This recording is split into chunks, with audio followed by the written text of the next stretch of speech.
দৌলতদিয়া পাটুরিয়া ও আরিচা কাজিরহাট নৌপথে 10 ঘন্টা পর ফেরি চলাচল স্বাভাবিক।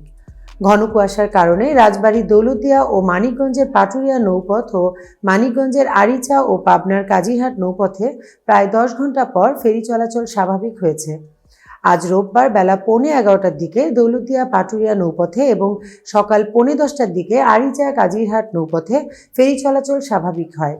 গতকাল শনিবার দিবাগত রাত 1টা থেকে দৌলতদিয়া পাটুরিয়া নৌপথে এবং রাত 11:40 থেকে আরিচা কাজিরহাট নৌপথে ফেরি চলাচল বন্ধ হয়ে গিয়েছিল।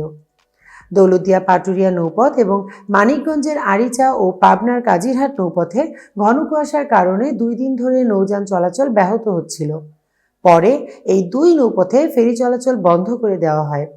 প্রায় 9 ঘন্টা নৌযান চলাচল বন্ধ থাকার পর গতকাল সকালে ফেরিসহ নৌযান চলাচল স্বাভাবিক হয়।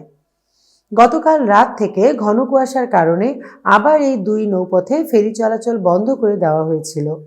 বাংলাদেশ অভ্যন্তরীণ নৌ পরিবহন কর্পোরেশনের BIWTC আরিচা কার্যালয়ের উপব্যবস্থাপক নাসির মোহাম্মদ চৌধুরী বলেন, টানা কয়েকদিন ধরে কুয়াশার কারণে দৌলতদিয়া পাটুরিয়া নৌপথে নৌযান চলাচল মারাত্মকভাবে ব্যাহত হচ্ছে।